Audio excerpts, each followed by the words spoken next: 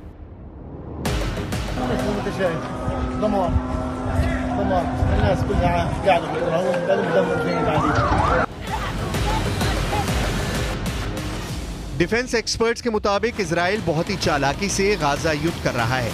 अब इसे ऐसे समझ सकते हैं कि इजरायली सेना हमास को एक हाथ में बम दिखाकर दूसरे हाथ से पकड़े तमंचे से मार रही है। अब हम आपको बताने जा रहे हैं कि 7 अक्टूबर के बाद से हमास के कितने कमांडरों को इजराइल की आईडीएफ हवाई हमलों में मार चुकी है। इजराइल के आईडीएफ के दावों के मुताबिक इजरायली सेना ने 2 और हमास कमांडरों को ढेर कर दिया है। इजरायली सेना ने हमास के गाजा सिटी ब्रिगेड में एंटी टैंक गाइडेड मिसाइल के प्रमुख मोहम्मद अब्दुल्ला और हमास के नेवल कमांडर अकरम हिजाजी को मार गिराया है। इससे पहले 17 अक्टूबर को इजरायली सेना ने हमास के कमांडर ऐमान नौफाल को मार गिराया था। नौफाल ने इजरायली सेना और आम लोगों पर कई हमलों को अंजाम दिया। 14 अक्टूबर को इजरायली सेना ने हमास के 2 बड़े कमांडरों को मार गिराया। इसके अलावा हमास के टॉप कमांडर बिलाल अल कदरा इजराइल हमले में मारा गया है। बिलाल दक्षिणी खान यूनिस बटालियन में नहबा बल का टॉप कमांडर था। वहीं 7 अक्टूबर को इजराइल पर हुए हमले को लीड करने वाले कमांडर अली कादी को भी इजरायली सेना मार चुकी है। अली कादी को मारने का काम इजराइल की इंटरनल इंटेलिजेंस एजेंसी शिन बेत ने किया है। इसी तरह हमास का एयरफोर्स हेड मुराद अबू मुराद भी इजरायली हमले में मारा जा चुका है। इजरायली फोर्स इस्लामिक जिहाद हेडक्वार्टर को भी एयर स्ट्राइक में ध्वस्त कर चुकी है। इजराइल सेना गाजा में हमास के 3000 अड्डों को तबाह कर चुकी है। Hamas kidnapped women, children, elderly, Holocaust survivors. I know you share our outrage on this, and I know you share our determination to bring these people back. On October 7th, Hamas murdered 1,400 Israelis, maybe more. This is in a country of fewer than 10 million people. This would be equivalent to over 50,000 Americans murdered in a single day. That's 29/11s.